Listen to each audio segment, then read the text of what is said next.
Can you do me a favor? Can you get me 2 waters? Okay, but this full on each of them? Thanks, honey. Hello, everyone, and welcome to the fun-free art class with Kim from Spunk and Tenacity. We're going to be doing a folk art reindeer. So I want to make sure that all of you had a chance to get the tracing paper, so I'm going to go ahead and drop a comment to that as well. I'm going to go ahead and share a couple things in the comments. So please tell us where you're joining us from and who you have joining us. Thank you, sweet. Well, I am joining you from Texas. Where are you from, Amelia? I am joining you all from Utah right now. So you're traveling. Yeah, I was gonna say you're traveling because you're normally from you're joining us from Idaho normally, right? Yes. Yeah, so that's fun. How's Utah? Is it cold and snowy? It's warmer than Idaho is right now. So we're in southern Utah, so it's closer to like Arizona. So okay. It's the 40 degrees instead of like 20. So relatively not tropical. No. Okay, I'm gonna go ahead. I'm gonna drop a link to the reindeer templates. Shelly says, "Thank you for doing these classes." You're welcome, Shelly. This is a lot of fun, and I really appreciate Kim for coming on here and doing this for free for everyone. I am glad that everyone is here. I don't get to see these comments, do I? You should actually be able to see them. Just on the sidebar here. She needs to authorize StreamYard to see her name and avatar. She wants us to be able to see that. I'm just over on Facebook because I like to give her a shout out. Gotcha. Well, I am excited to be here again. It's a lot more fun to do them. I feel like I have friends that instead of, talking to myself when I'm recording videos, so, but it does add a little bit of nerves that I, never would have expected, but. I think that doing these live classes are a lot of fun because everyone gets to join in. And then if you guys are watching this on the replay, be sure to comment replay so that we can follow along and answer any questions you have along the way, because we are happy to answer your questions even after the live. I know that we have a lot of people who watch these, the recording of these. Yes. I went back and watched it and was like, oh, do you ever... you watch yourself on video and you're like, oh, that's awkward. So if you guys aren't familiar with Spunk and Tenacity, Kim offers an art club for just $20 a month, where you get access to all kinds of really cool art activities that teach you color theory and through watercolors and acrylics and all kinds of different mediums, so that you can be learning different art skills and knowledge while doing fun projects. So I would highly recommend that you guys take a look at her art club. Yes, we're doing color theory with dinosaurs in January. We're going to be exploring lines and shapes in February with Arctic animals. We're just finishing up our all of our winter art, so that was pretty fun. We worked in some clay, so we had these cute little penguins that we did with some oven baked clay. Like, I'm all backwards here. We worked in some watercolor with patterns on some cozy winter sweaters. So we had a lot of fun. My whole goal is to make art fun and accessible for homeschool moms, dads, and their kids. Take the intimidation out of it a little bit, and just hopefully have something where parents want to sit down and do art with their kids. Because I really connected with my daughter through art when she was little. And then it got a little overwhelming trying to, look through Pinterest. And I could never just really find exactly what I was looking for. So I created my own. That's how a lot of the homeschool resources get started, right? Like, you go out looking for it, you can't find it, so you make your own. We have 10 people joining us live, so I'd love for you guys to put an emoji in the chat if you guys are ready to get started, if you have your paper and your paints already. Tell us a little bit about the colors and things that they should have ready. Well, we are doing our art today based on, I don't know if anybody's read this. I've mentioned it a few times because it's one of our absolute favorite books. So there is a read aloud. If you have the chance and you don't have the book, I highly recommend getting it from your local library. It's called Last Stop on the Reindeer Express. And so you'll see it has a lot of muted colors. So sticking true to that, we're using some blues and some greens and, you know, our more winter, like cool colors. But of course, the kids can make whatever kind of art they want to make. So if they want to make pink and purple reindeer, then by all means, let them make pink and purple reindeer. But I'm going to be using some greens, some blues, and maybe an orange for the saddle. So hi, Jennifer and Grayson from New Jersey. Thanks for joining us. Yeah, it's way over on the Eastern Shore. Thank you for being here. And Cindy is ready to start as well. They're dropping heart eye emojis because they love this. I have to say, I was more excited for this one than the last one because I was so nervous. It was my first Facebook Live and I wasn't quite sure what to expect. And so this one, I was like, wait, I got this. I have most of my tech kinks worked out. So this is going to be great. Okay, I think that we got some more people joining us. Hi, guys. Well, be sure to drop a emoji if you are ready, if you have your paper and your paints all ready to get started on this fun art class. We have some more people trickling in, so I just want to make sure everyone's prepared. Yeah, perfect. I had to go grab my apron because I tend to get a little messy, and then I have ruined many a shirt. Yeah, not really ruined it, but I have definitely. My husband's always like, "Are you putting that in the washing machine like that?" I'm like, "Don't worry about it. I got it. Calm down." Okay, I think that we're ready to get started. All right, perfect. So I provided a template, and you can go ahead and trace that if you want to. But one of the some of the feedback that I've gotten for our art classes is that parents often have multiple ages, so they're really looking for some suggestions on how to adapt for different age groups. So I'm going to try and freehand this. I don't usually do that live. Usually I like trace it first, but I'm going to freehand this reindeer. And then if you have the template, just go ahead and trace it. If you were here with me last time, one of the things I mentioned is that even if you have older kids, sometimes they don't like to draw. My daughter is 8. She does not like to draw. She loves to paint. But I usually will help trace a template or provide a template for her still. And if you trace it in like a light colored crayon, then that is a great way to give them a foundation that they can work from. So then you're meeting them where they're at, you're helping them enjoy the art instead of making it a chore.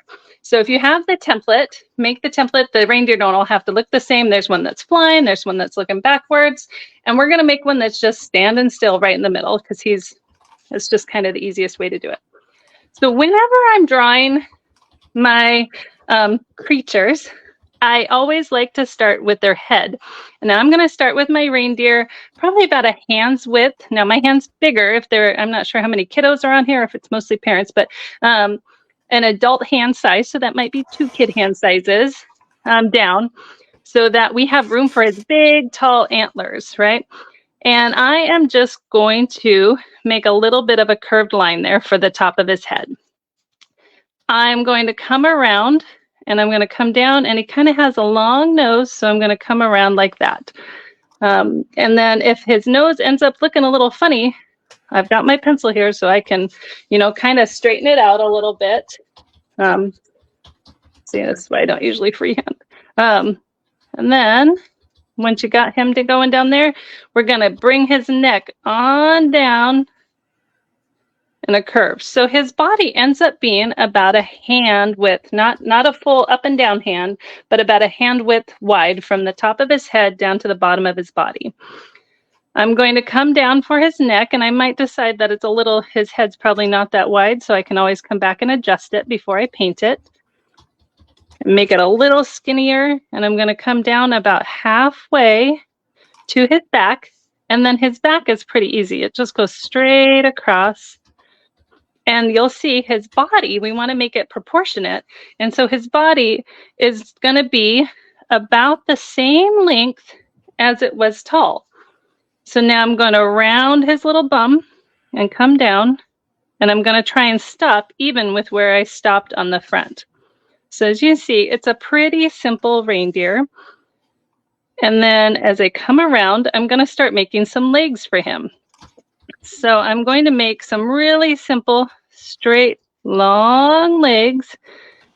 And this is where, if you have some older students, they might want to add some more details. They could add a joint here. They could add some hoofs here. For the sake of our multi-age group class here, we're going to keep going with some really simple, easy legs that come back up. We're going to do the same thing on the front, and I like to hop over and make my front legs instead of kind of going this way, because what ends up happening if I try to make his belly first is I end up squishing them out, and they're all like, they look like he's dancing or ice skating. So I'm going to come straight down for his legs. And then let me know if I need to, I just realized I'm not sure if everybody can see that or not. I hope so. I can trace over that in a Sharpie if that helps. Oh, look, I tried to skip his belly. I was going straight for the tail. Now he needs a little belly to connect it. So how are we doing? Let me know if I'm going too fast. We can slow down a little bit. But after I get done with his belly, and right now it's kind of funny, you look and you'll see he kind of looks like a sheep, right? A sheep with some really long legs. So we're going to fix him up so everybody knows he's a reindeer. And I'm going to... Is there any way you can zoom in a little bit? The pencil is a little bit light for some people. Oh, yes. Well, let's see. Maybe. That was one of the things we were talking about. We couldn't quite figure out how to get... Once my camera got hooked up to the streaming, it wouldn't let me adjust it at all. But here's what I can do. Is that better? I think it was Shelly that was... I tried to zoom in there. Yeah. Oh, there you go. Is that better, Shelly? Or I can go over it with a Sharpie. Let's try going over it with the Sharpie just so that it can be... And then I'm going to do solo layout again so that it zooms in a little bit. Okay. So I'm going to do the curve of the head. And actually, this is good because I'm going to make his head a little skinnier when I go back. And then I'm going to come down and around for his cute little nose.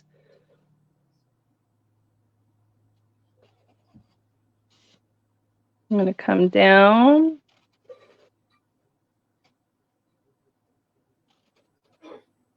Okay.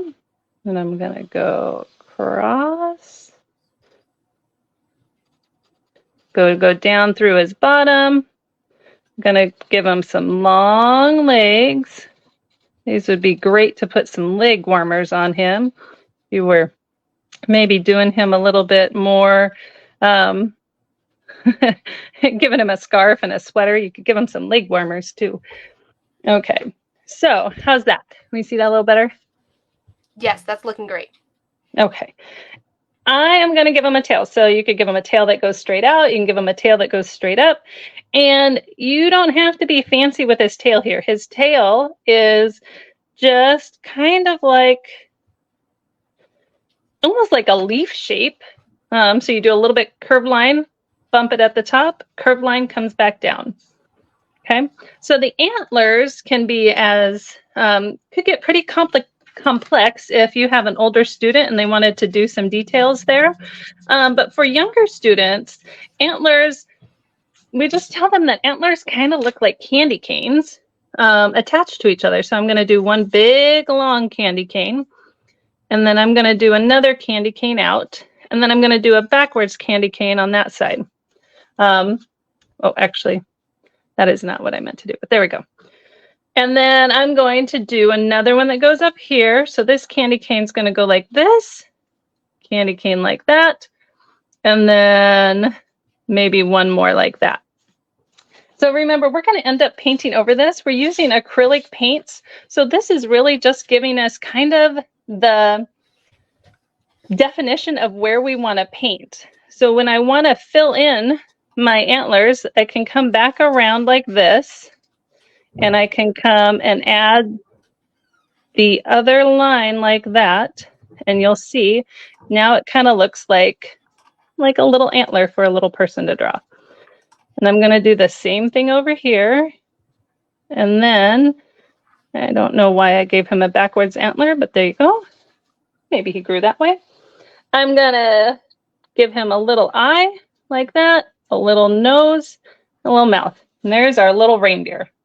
Super cute. He is. He's maybe not the most technically correct reindeer, but that's not really the point of art when we're little, right?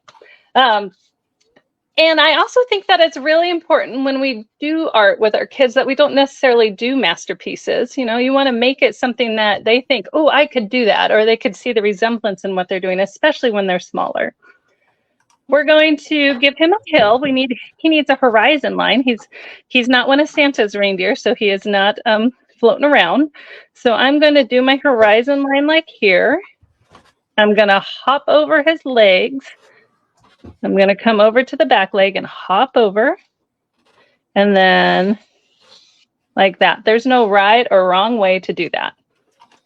And then when we do our trees, I'm going to do a few different kinds of trees. Now you can do all the same trees.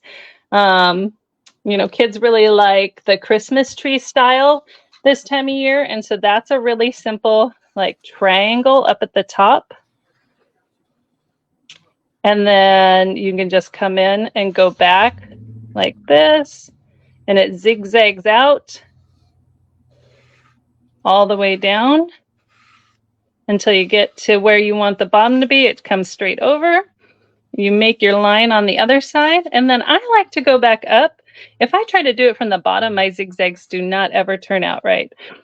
So I'm going to come in, I'm going to zigzag out, and I'm going to try and make it sort of similar to my other side, but it's okay if it's not. Okay, and look, my tree's kind of leaning. Maybe it was windy. I am going to do just a plain tree. We're going to go down like this. It's going to be behind him. And I might even, you know, I'm not even going to put the bottom there. We're just going to assume he's covering it all up. And then when I do my painting, I'm going to come along and I'm going to paint it probably like kind of in a triangle shape, but I'm going to do that with a lighter color. And then I'm going to come back with white and do the branches. So that's all I'm going to do for my outline. And then over here, we're actually going to do kind of a similar style to this, only we're going to do it in one big guy like this. Okay. So again, we're kind of making it approachable for kids and something that can fit in our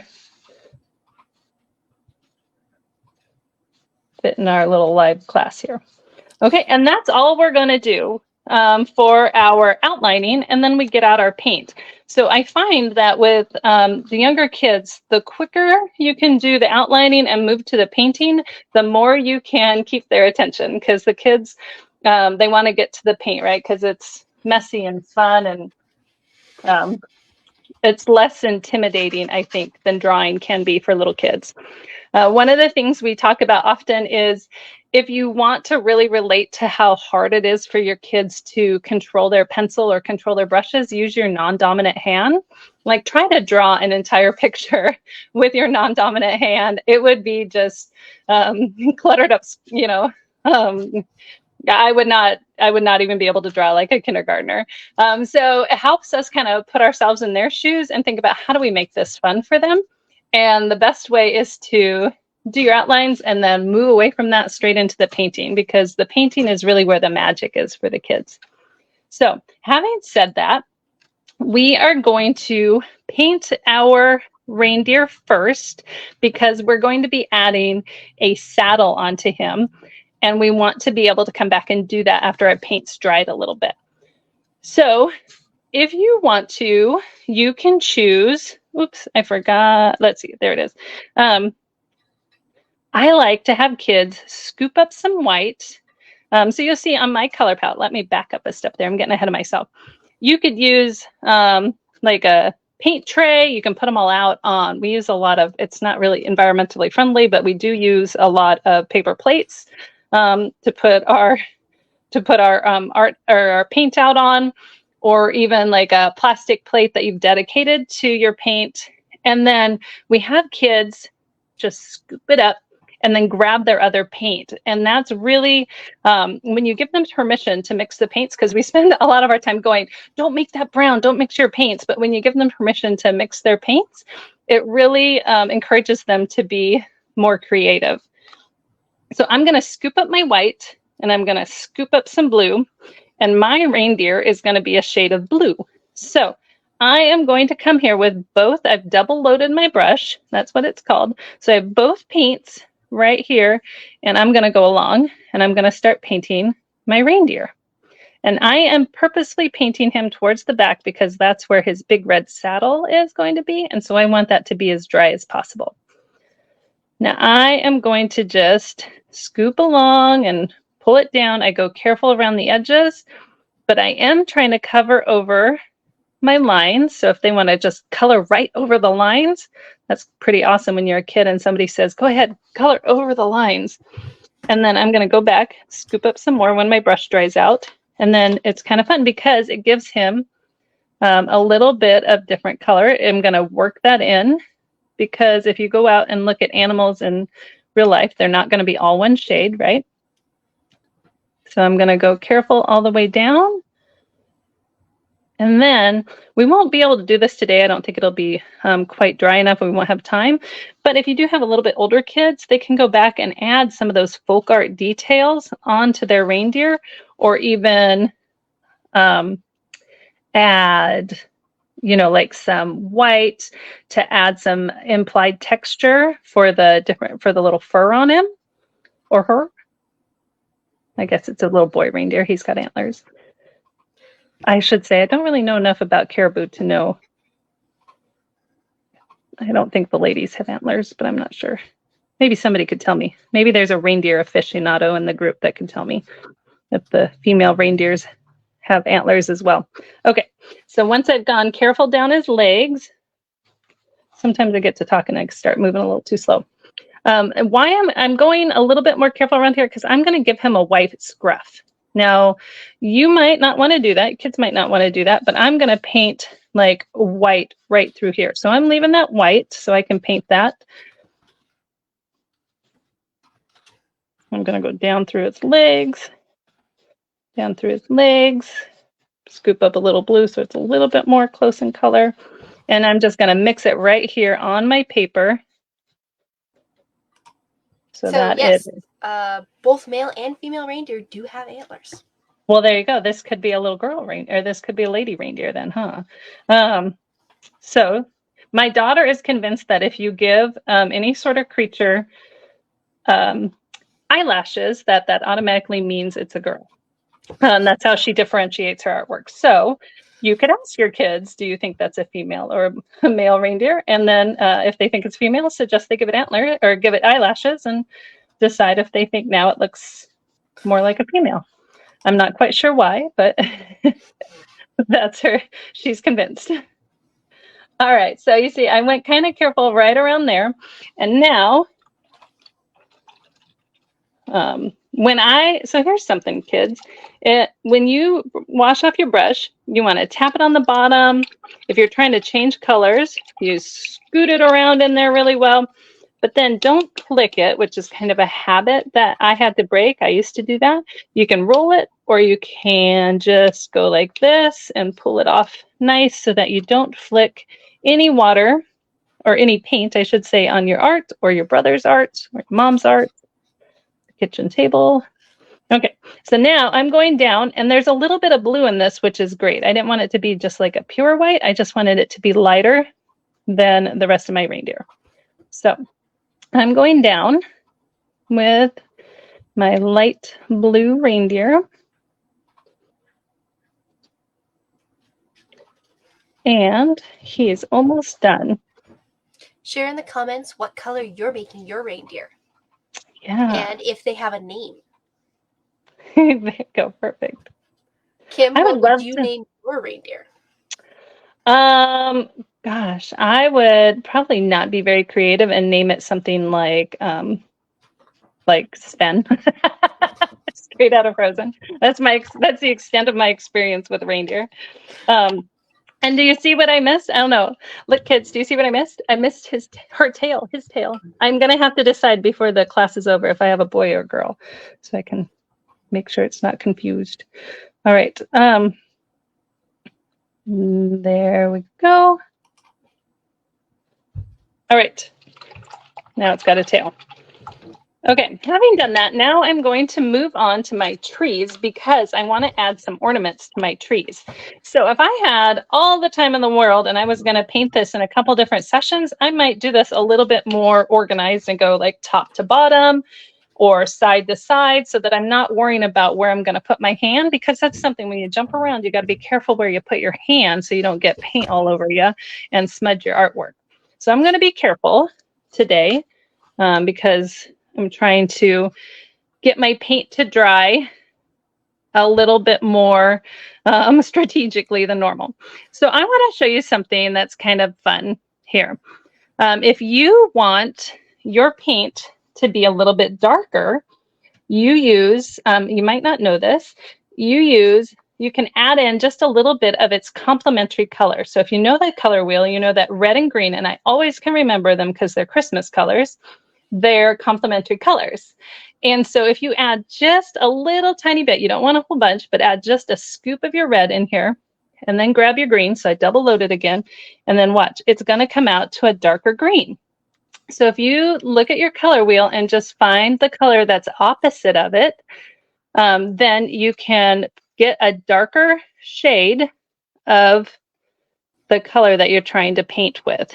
So it also helps when you're painting with, I have acrylic paints here, but tempera paints are the same way. It'll help them smooth out a little bit so you don't have as many brush strokes, although you might like the brush strokes, and if you do, that's okay. There's nothing wrong with them. But if you're trying to make it a little bit smoother, adding in another color can help cover up some of those brush strokes. So there's your tip of the day. Add a little tiny dip of your complementary color. So for blue, that would be orange, and for yellow, that would be purple. So not too many, just a couple combinations to remember. When you're little, we use a really simple color wheel. And of course, you don't want to go bananas and do mostly red, otherwise you're going to have a red tree, which could be fun, but maybe isn't your intention. Okay. And then if it's getting too dark, you just add some green back in without red on it, and you can mix it right here on your paper to be a little bit lighter. And you'll see I'm being messy. I don't even really worry about my lines. They're there to kind of guide me so I can picture it before I paint, but I am not worried about not going over my lines. I tell them they're not the boss of me. I can do whatever I want. So if I want to color right over them, I'm going to do it. Okay. So if I was not in a room with a carpet, I might even, when I got done, splatter some white paint on here to make it look like it was snowing. But seeing as how I'm in a room with a white carpet, we're not going to do that today. So I found an article on your website about basic color theory for kids. So I shared that so you guys can find that color wheel, learn about the different complementary colors and things like that. Yeah, and we're going to go into that a little bit deeper in January, and that is a lesson that it's not going to be, it's going to be open to everyone. I'm just trying to figure out how to say that. It's not behind inside the membership per se. It's going to be on the blog, where we just do a really easy, like kid-friendly watercolor color wheel that we then make into a hedgehog or a lion, where we just start talking about kind of making intentional choices. We don't want to make art a chore, but if they want to start thinking about, why doesn't my tree stand out? I need to put something that's a different color behind it. So kind of helping them with that if that's what they want to do. Okay, so I've done my green tree. How's everybody doing? I hope I'm not going too fast. If I am, let me know. I can stand here and gab and talk color theory all day and reindeer and Frozen. So go ahead and post an emoji in the chat if you are ready to move to the next step. We have 11 people that are joining us. We've had as many as 15 that have popped in. So we still have the 10 that we started with. Perfect. People. Bless you. All right. How are we doing? I can't see the emojis. Let's see.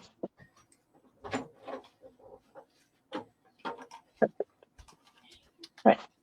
I'm going to move on to this tree, and I think that this tree is going to be kind of a lighter shade of red.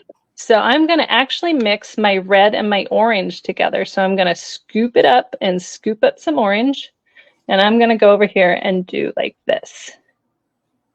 Okay.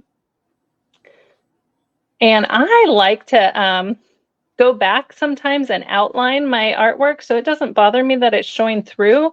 Like I said, normally I would probably do this with pencil, but you can always go back over with like an oil pastel or a crayon or some black paint afterwards. Depending on the ages of the kids, I like to add in some little swishes of black paint, and I think that adds a really nice touch of maturity to it. If you're using a Sharpie or something and it's showing through. Okay, so these are going across like this. I'm gonna scoop him up. I see we have a couple more people joining us. I went ahead and shared the link to the template options. You can go ahead and grab those and watch the replay or join in right now if you already have the templates. Yeah, absolutely. All right. For our last tree, and this is something that honestly works really well if you happen to be using watercolors instead of acrylics. But we are just I'm going to scoop up some blue, and I'm just going to go back and forth. And this is kind of good for kids to learn a little bit of brush control because we're trying to try and get it a little bit progressively larger as we move down. So one of the other reasons we didn't do our antlers first is because we're going to try and not bump them. But if we do, then we can do our antlers. We can paint right back over the top of it. So we're going to try and make our tree just grow a little bit as it moves down. And then right around his little tail and his little booty, we're going to start jumping over the tail. You know, it's funny. I just did there on the blog, we have a watercolor like reindeer parts. And so I had to do a little research on like all the different technical terms of a reindeer. And then as soon as I finished it up, I forgot and started calling it his tail and his booty again. So I think my days of being an excellent student are over. Okay, and then I'm just going to come down careful around the edges here. And you don't have to be super scared if they mingle. Like, I don't mind if my paint mingles. It's okay. They can hang out. But I'm going to come down here and spread it out a little bit. And then, let's see, make it a little fluffy. You can do some kind of curves on the side. Right down here. And then I'm going to stop it right about there. So your tree might go all the way down to the ground. That's fine. Okay. I'm going to try and get a little bit closer to his tail. Okay. All right. So now while those are drying, I'm going to move down and do the snow. We don't have really anything else that goes on the snow, so it's okay. So that's why we kind of are working on that. And then kind of stresses some people out, but I flip my art upside down so I can do the sky because it seems to me to be a little bit easier. That's just the way I work. You don't have to do it that way though. So I'm going to get my white and I'm going to have a little bit of blue in there, which I think helps when you have something like snow. You don't want it to be, I mean, maybe you do want blue snow, but I like to have just a little bit of color in my white so that you can tell that there's something there. And then I'm going to use big, long strokes. And again, I'm not really worrying too much about where the lines are. I'm going to paint right over them. And then just go from one side to the other. You can try and encourage your kids to make big, long strokes. I find that kids like to do like little dabs, which kind of takes a while. So if you want to speed it up a little bit, but also it helps them learn to smooth out their paint a little bit, encourage them to like make it look like it's dancing. So go right down to the edge. And I always tell the kids we want to paint right off the side of our artwork as long as we have something underneath of it. So you'll see I have an old, I have one of some other art project I did turned upside down to protect what I'm painting on. You can use like painter's tape or even just a piece of paper, but I tell them we always want to try and paint right off the side, but we need to have something underneath of it first. So I don't get any angry calls, angry Facebook comments from moms and dads who, to be honest, my husband would probably be the one who'd be upset about our table more than me. Our puppy, man, we have this puppy that has given us a run for our money, and she of all the things in the house, she must know that it bugs him the most because she ate his favorite hat. Oh no. And his dresser. So she ate a leg on his dresser. All the furniture in the house, she chose his. So I'm not quite sure what we're gonna do. Our house might not be standing up by the time she's full grown. So it is kind of ironic about everything. She chose his. I think they've declared war. What kind of puppy do you have? She is a German Shepherd mix. Some friends of ours. Yeah, she's sweet and smart and a handful. Some friends of ours had a stray adopt them, and then it turned out the stray was pregnant. Oh goodness. And yeah, so we thought we'd be nice and help them out. And take one of the puppies because they ended up with 11. They said, oh, that'll be all right. We'll have a few puppies. We'll get rid of them. They had 11. So we said, my daughter's 8 and she really wanted a dog. So we said, sure, why not? Yes, it is. I'm sure it will be a great story in a few years, but right now we're like, just out of the puppy phase first. Yes. She was just this cute little ball of fur when we brought her home. Now we're like, wow. I mean, not that we didn't know, but still, you know it's coming, but living through it still a little bit like, whew. Yes, I have a Saint Berdoodle, so he's a Saint Bernard mixed with a poodle. And so he grew, I swear, overnight he would double in size. Yes. I was like, wow, what did you eat last night while I wasn't looking? It's true. Yeah, she's really sweet. She's got a lot of energy. She follows my daughter everywhere. They're pretty cute. I'll come in and find her like laying on top of her like she's a blanket while she's sleeping, and she sits next to her and she reads her stories all the time and stuff. So yes, so I actually, because our dog has separation anxiety just from the beginning. It's just like his breed. I guess he just has separation anxiety. So I would read him bedtime stories to help him fall asleep. And so now anytime that I'm reading anything for more than 5 minutes, he goes and picks someone to cuddle with and goes to sleep. Because it's like, oh, it's time to go to sleep now. That's it's sweet. The cutest thing. Okay, so don't be surprised. It becomes a thing. That's all right. I wouldn't mind. Some of her other habits I could outgrow, but that one I wouldn't mind. So how are we doing? Are we ready to move on to the sky? Yes. I turned it upside down and forgot what it was. Some busy hands. We have someone says that they're not, that Shelly says that she is having a hard time with drawing. She feels like she's not drawing as good. Do you have any tips for her? For Shelly, for the kiddos? For the kiddos. For the kiddos? Yeah, they feel like they're not doing as good. Well, um, are they using the template? Are they talking about drawing the background, or are they talking about drawing the like the trees, or are they talking about the reindeer? So which are they struggling with? Because my tip for something that helped me learn to draw trees is I would take a crayon, a black crayon, so that might not be something for right now, but to practice the tree separately, or even it's a little late now if you have paint on it. But if you draw half the tree with your crayon, because this is where I think a lot of kids get frustrated, is that the one side of the tree doesn't look like the other side of the tree. And so, first of all, it doesn't matter. It's really okay if it doesn't look alike. But if you really want it to, take a crayon or a black oil pastel. Let me show you real quick. I'm going to set that aside for 1 second.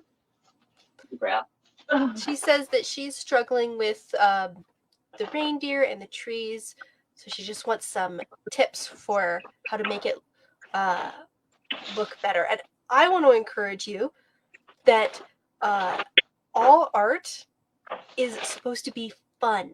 So if you are enjoying yourself, then your art is good. So if you are enjoying yourself, and you can draw this a bunch more times and practice if you want it to look more like Kim's, because she's had lots of practice. I do a lot of art. This is to be fun. So if you're enjoying painting, then you are being successful at doing this art class. Yes, 100%. So one of the things we do in class, I'm going to take a little side trip and everybody can catch up while they are. This is a giant piece of paper, so normally I wouldn't do that. But so people can catch up with the painting. But when you're going to do a tree, I might do, or really anything that should be a little bit symmetrical, I might kind of fold it in half, maybe not make a huge line down the middle.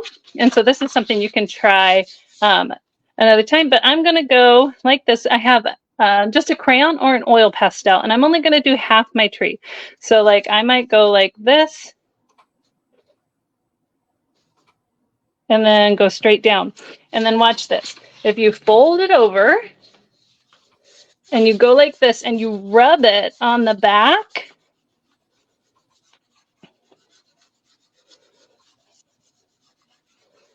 and then you open it up, you're going to see the lines that you can trace to make a perfectly symmetrical tree.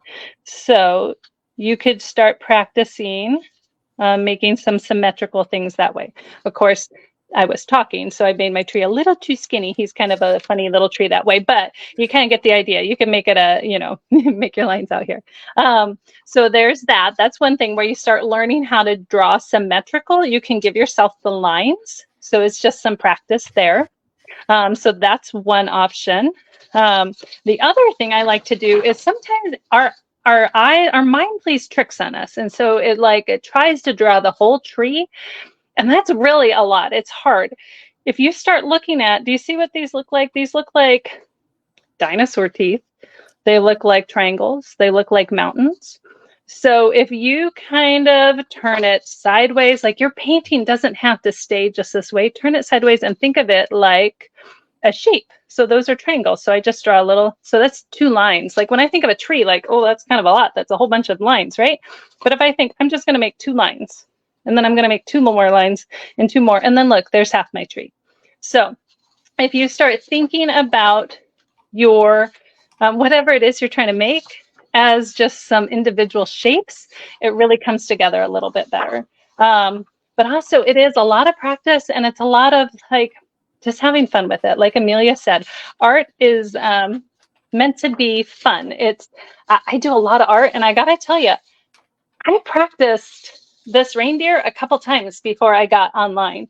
So the first reindeer, I should show you what my other reindeer look like. They did not look like this. And even this, there are other people who draw reindeer better than me, and that's okay. I don't mind, because I enjoy making my reindeer. So just have fun with it. Don't give yourself a hard time, and just keep practicing, but just be joyful with what it is. And then do it, like I said, 1 step at a time. And if I'm going too fast, sometimes it's hard to draw when you're trying to keep up. So don't be afraid to just watch the replay and push pause and take your time with each step. Okay. Having said that, we're going to flip it around upside down and we're going to paint in our background here.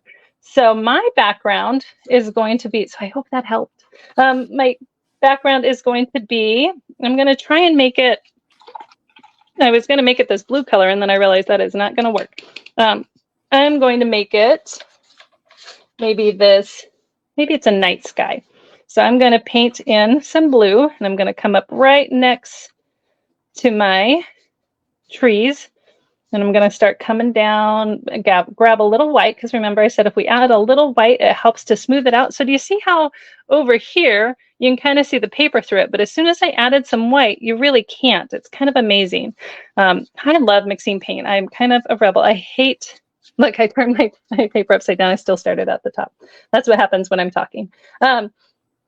I rarely ever use my paint just out of the box, just the way they come, because I like making a mess, my family says, but I like making new colors that are unique to my art. Okay, so it's kind of funny. I turned it upside down and still didn't do what I meant to do. Okay, and if you do use different colors along the way, that's okay, because you know what? Closer to the ground, it would be darker if it was nighttime, right? Or if the sun was setting, then it would be up in the sky. So it does kind of help to add a little bit of dimension, but I don't want to make it too light because it's going to blend in with my reindeer and with my snow, and I want to know where my horizon line is. So I'm going to go careful, a little bit more careful around my reindeer, and grab some more blue, pull it in there right on my paper. And then just again, big long strokes. If your brush gets too, you know, you don't want to make it big, gloopy and globby, but you can go back and get some more paint on it. So I like to not be stingy with my paint. I put a lot on there. I don't mind that there's brush strokes. I don't mind that there's like little mountains of it, but you might like it perfectly smooth. In which case you just want to go a little slower with a little bit less paint on your brush. Okay, and then and this is the part of the video where I'd go, well, now I'm going to speed up the video and you can catch me at the end. As I'm like, oh, what do I talk about now? As I'm working my way through here. Did you go to any Christmas parades this weekend? Did you go to any tree lightings? We did. My daughter plays violin, so she got to be in her very first Christmas parade, which was great until, yeah, she was very excited. We have a like really fun little like small town we live in, and they do a really sweet Christmas parade. But they didn't have enough mic stands, so I ended up having to be in the parade as the mic. My official role was mic holder. So it was kind of fun, except that all the chairs were little. So by the end, I was like, oh, my knees, I'm too old for this.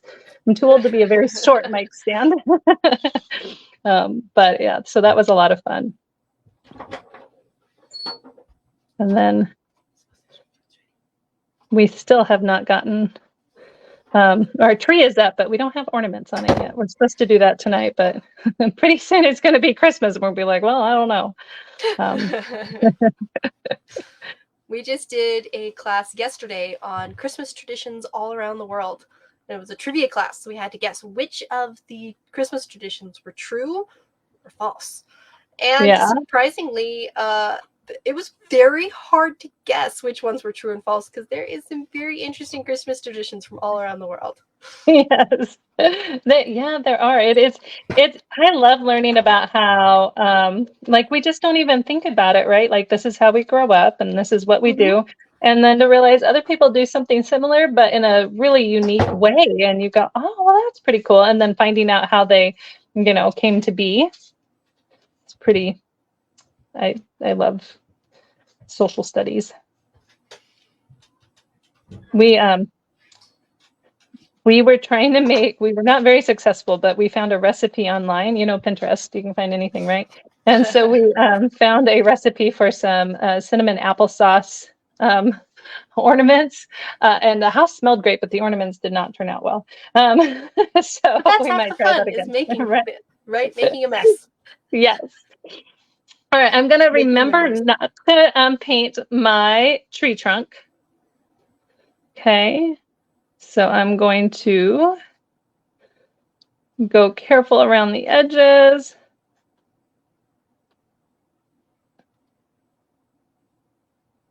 And then right along my little swoops there.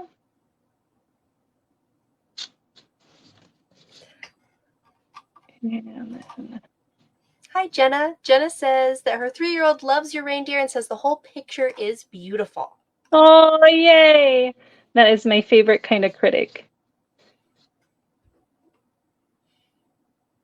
My husband, not to pick on my husband, he's wonderful, but he does come in sometimes because he doesn't spend a lot of time making art, kids art. And so he'll be like, that reindeer does not look like a reindeer. I'm like, sure it does. It's a little bit of a cartoon reindeer. We did, like I said, we made a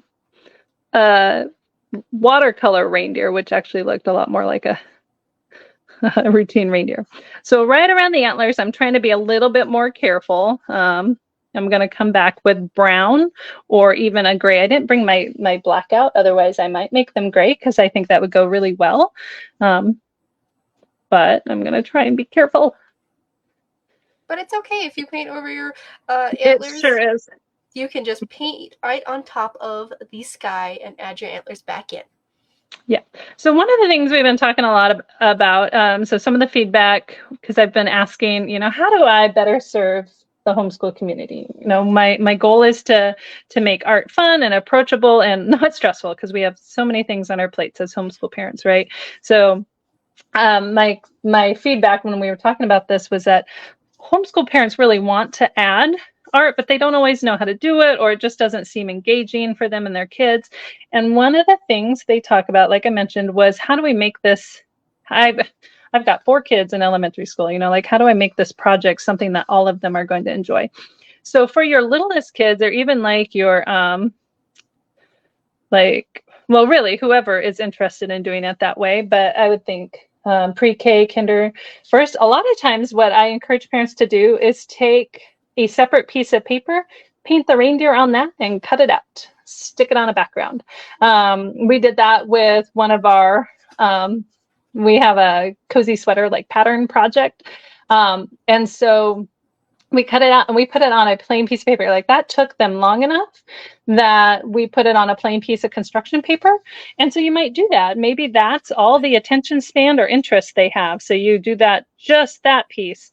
You also can use, so I use a pretty big piece of paper, partly because it's easier to see on the videos and because we like to paint big.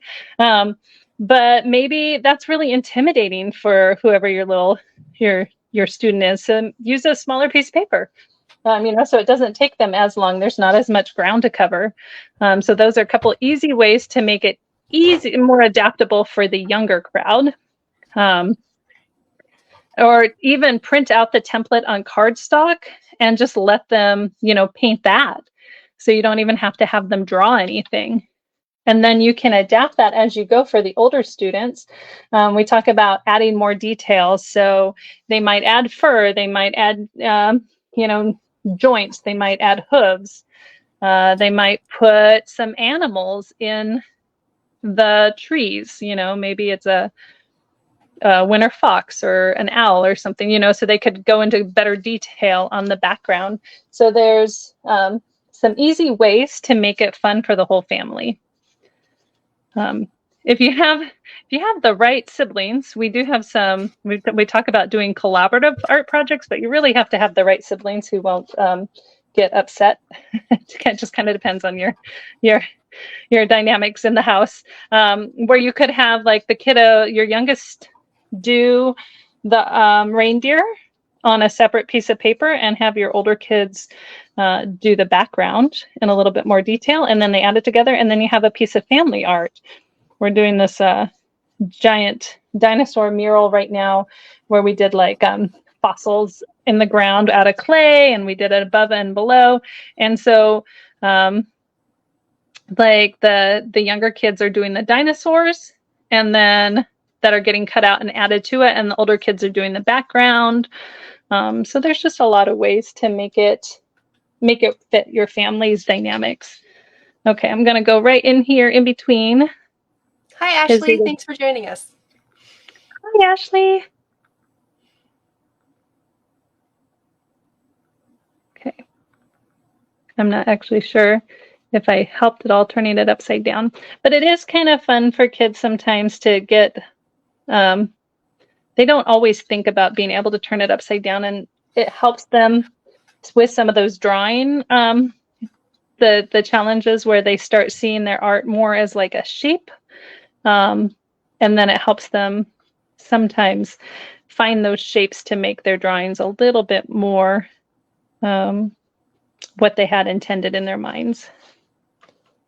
But I know my sister is, one of my sisters is left-handed, so she found that it was really helpful when she was drawing certain things to turn the paper so that her hand didn't get paint or ink or whatever medium that she was using.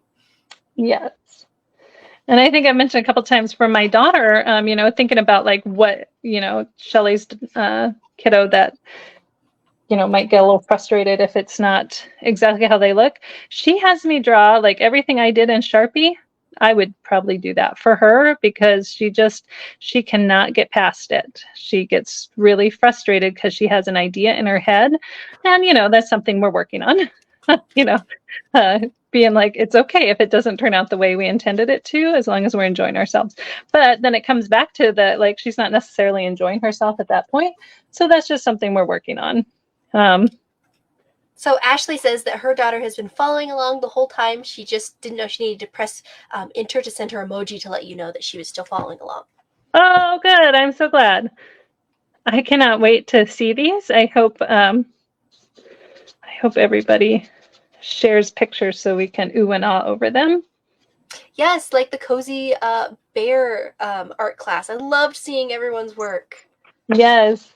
Now, I have to tell you, honestly, if I was here working by myself, I try to refrain when I'm on camera, but I would definitely be like breaking into a song about, you know, how reindeers are better than people, or, you know, something like that. My daughter's always like, Mom, stop singing. All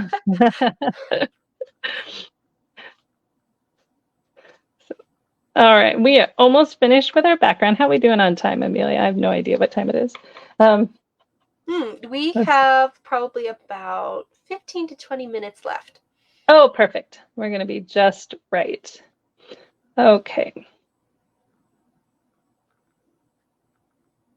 So there we go.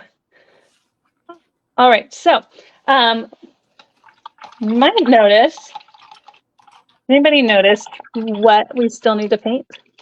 We need to paint some tree trunks, and we need to paint some antlers. Now, because I don't have gray, and I was thinking I would do them as brown, I'm going to show you. I don't have brown here, but does everybody know how to make brown? We often make brown by accident, but do you know how to make brown on purpose? I am going to grab, let's see if I have some colors that can make a brown. I'm going to grab an orange and a green, and that should make, oh, I don't have any empty spots here. Let's see, if I put enough orange in there, it should make me a fun brown. So if you just mix some colors, some orange, you want to make it a little bit lighter brown, you can put, or a little bit brighter brown, put a red in there. Make it a little bit darker brown, put a little bit more green in there. But when you mix your secondary colors together, you often end up with a brown. Oh, that one's kind of like a pea brown. Let's see. There we go. There we go. Okay. Almost a little too green still. Okay. There we go. All right. And then paint my, all that mixing made my paintbrush a little goopy. That's okay. All right. And then over here, look, it's still a little bit like a baby baby pea green, baby food brown green. That's okay. All right, and then for his antlers, I'm just going to add in a little bit more red to make a little bit brighter color. There we go. And then I'm going to clean off my brush a little bit. I'm going to come up along here.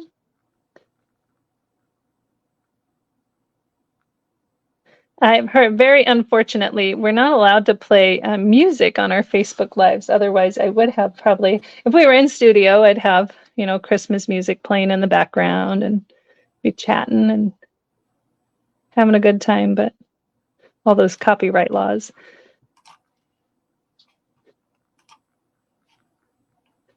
Such a drag, all those copyright laws. Okay. So if you need a name for your reindeer, Janet has found a fun reindeer name generator. So Is it like put in your first name and your last initial, that sort of thing? no, you have to pick whether you want it to be a boy or a girl, and then it'll give you 10 names to choose from. Okay. Well, mine is a boy, I've decided. Okay, let's find out what some options are. Okay. Johnny Bright Sleigh. Victor Sparkletoes. Oh, I like that. And Billy Velvet Nose. Ooh, I think I like, who was the Sparkle Toes? Victor Sparkletoes. Okay. Victor Sparkletoes. We're going to call him Vic for short. Okay, so now I am going to come back and I am putting, so now you get to just choose how you're going to decorate your trees. Let's see, is he dry? Okay, he's dry. They're dry. Okay, so we're good. My evil plan worked. So I'm going to add a little bit more white, and I go through a lot of white. Okay. Yes, for winter art projects, I imagine you would. But I use white for everything. Again, it's kind of funny because as a kid, you're like, it's so boring. But then when you get older and start realizing like you can mix it in everything, and it makes pink, which we use a lot for mermaids and pink dinosaurs. Okay, so I'm going to come up and I'm going to put some snow on my tree. And I am not going to be very careful on it because snow doesn't fall in a perfect line, right? So you get to be a little bit messy if you're putting snow on your tree. I can do some swishes on him. You might do some curls. There's really no right or wrong way to add snow to your tree. And I am going to just put snow on the tops of my branches because that's where your snow will fall, right? It gets caught right on the top. So Tia, who has been following along, says that their reindeer is called Snowflake. I like Snowflake. So that's kind of funny. My sister-in-law very generously bought my daughter a elf on a shelf last year, and my daughter named her Snowflake. So that's kind of funny. We think about Snowflake. Snowflake was causing a little mischief last night. Okay. There we go. And then here, and then because I want my tree to look a little bit three-dimensional, I'm going to add some snow in places out here, right? Whereas, so if I was walking up, the branches would be kind of looking at me, and it's not perfect. I'm not going to make a shadow or anything, but I'm just going to dot some snow on here. I'm not being symmetrical. I'm not being intentional. I'm just popping some snow on there. Nature has a lot of randomness, so it makes it fun. Does. It really does. Okay. For my middle tree, I am going to use my dark blue, and I am just going to go like this. I'm just going to give them some branches. You might make yours straight out. I might go back and make them a little bit closer. You could do this with a marker after your paint's dry. If you have paint markers, those are great. So I'm just adding a little bit of interest. I like to call it, I'm making my tree a little fancy. Okay, so there's no specific right or wrong way to do it. We're just adding some branches. There we go. And then I might, because I want to like give them a little bit of dimension, I'm going to come down here and just kind of color in the outside of them with my darker blue paint. And so these are obviously not like super technical folk art trees. These are early elementary folk art trees. Okay. And then for my last tree over here, also, if we were going to do this lesson in person, we would go get a snack. We'd wait till everything's dry. We might do it on a separate day. So we also have to take into mind how long before our kids like wear out, right? So, so now we're in the like speed up and finish mode before they're like, I'm done, right? So for my other tree over here, I'm going to give him some ornaments. I'm giving him some green ornaments. I might give him some blue ornaments, and I'm just making polka dots on my tree. Okay. Now, if you do have some older kids, this would be a great time to have them add in. You could explore folk art and the repeating patterns that folk art often has, and they could come back and definitely make an interesting and probably quite lovely folk art design on their tree. Of course, it kind of depends on, again, the age of your students, their interest, their attention span, their abilities, your attention span.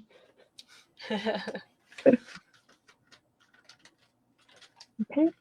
So I will say polka dots are deceptively easy. Somewhere around the middle, I'm always like, oh, I got a lot more polka dots to make. So they do take a little bit more time than we think they're going to. And I'm just barely tapping it most of the time, but then you can make a bigger polka dot by pushing a little harder. But I'm trying to. This is also great. It's a good exercise for the younger kids if you're trying to get them to just tap the ends to again learn that like that fine motor control, your brush control. And so there we go. Those are our folk art trees. And now we're moving back over. We're almost done, kids. Hang in there, I promise. And we are going to give our guy or girl, I'm giving Vic a saddle. So I'm going to get some orange. And the reason my reindeer has a saddle is because it's based on our book that we love, where Mia got to ride a reindeer and he had a saddle. So that is why we ended up. So I am making a U shape with my paint. Okay, so I'm going to bring my paint in here. And I'm going to make a U shape first and straight along his back, and then fill it in. And then I'm going to come over, pick up some more. Because it's such a dark color, I need to ensure that I put on a full layer. Okay. So Tabitha says that her chat wasn't working earlier. She wanted to say thank you from Ontario, Canada, and they look forward to finishing their artwork using the replay. They had to go to Beaver Scouts, but they really appreciate you doing this art lesson. It was really fun. I feel international. That's awesome. I've made it to Canada. And we haven't touched base yet. You and I are going to set up a time or a date and a theme. So I haven't figured out what we're doing for January yet, but it'll probably be something dinosaur based. I try to keep it not all like sparkles and mermaids and unicorns. I'm getting a scam phone call there. Here's a funny story. In my house, when my daughter was just learning to read, she saw it said scam likely. And so she came back and said, hey, Mom, it's Sam Likey. And so in our house, ever since then, whenever it comes in, we're like, oh, Sam's calling again. Of course, now she's like, you're making fun of me. And I'm like, I'm not. I just think it was cute. Okay, so there's his And there's his saddle. When it's dry, I would use a black Sharpie to go around the edge and cause some curls. So I'm not going to be able to show that today because it won't be dry before we need to go. I'm going to, I would probably give him a harness of some sort. So like this. And it doesn't have to be anything fancy. So you see I'm just kind of going back and forth, back and forth. Okay. And then, oh, you know what? This is what happens when you do live art that you haven't traced first. I did not give him an ear. That's okay. But it's all about having fun. Yeah, who needs ears anyways? And then I'm going to grab a Sharpie and I'm going to come up here and I'm going to go like this. So you could also do this with just some black paint if you didn't have it. You have to be careful if your paint is still wet. You don't want to use a washable marker. So like none of the like Crayola washable markers if your paint's wet at all, because then it'll go everywhere. So now we're pretty much done. I might go back and add an ear. I might add some outlines. I might add some details. When you look at folk art, we talk about folk art. We look at some of the repeating patterns that you can find that give folk art its charm and its whimsy. So, you look at I would maybe go back and add some strong lines, like just some random patterns. I might add in some foliage if I had older students that were trying to make their art a little bit more mature. And that's another thing when we talk about making our art a little more mature for like the 4th and 5th graders. You can see the colors are a little bit more realistic. They're a little bit muted. For younger kids, we often do some really bright, vibrant colors. And then we often do the outlines because it just kind of makes it bold. It helps them like feel confident in what they've created. And then for the older kids, we tend to tone that down a little bit and use some of the more, realistic colors. Like a squirrel could actually kind of be that color, So that's what I mean when I say I would go back and add in some patterns and some definitions. And I get my inspiration from picture books all the time. Like if I'm not quite sure what to do, I pick up a picture book. I don't know if anybody's ever watched Super Why, but when you don't know what to do, look at a book. That's my motto for almost everything in life. So having said that, that's our reindeer. When it dries off, if you want to outline it. If you don't, that's okay. There's no right or wrong answer there. Add some details, don't add some details. But anyways, what do you think? I think it's super pretty. Thanks for doing this art class. Well, thank you so much for having me. I love doing these. I am so thankful that everybody joined us. I really would love to see your reindeer, and more than anything, I would love to know what you're looking for when if you come do art with us again in January. I'm planning on doing something dinosaur based, but are you looking for watercolors? Are you looking for some tips on like drawing? Are you looking for the tips on how to make it more accessible for multiple ages? Like, how can I help you? How can I support you? So thank you so much for being here with me.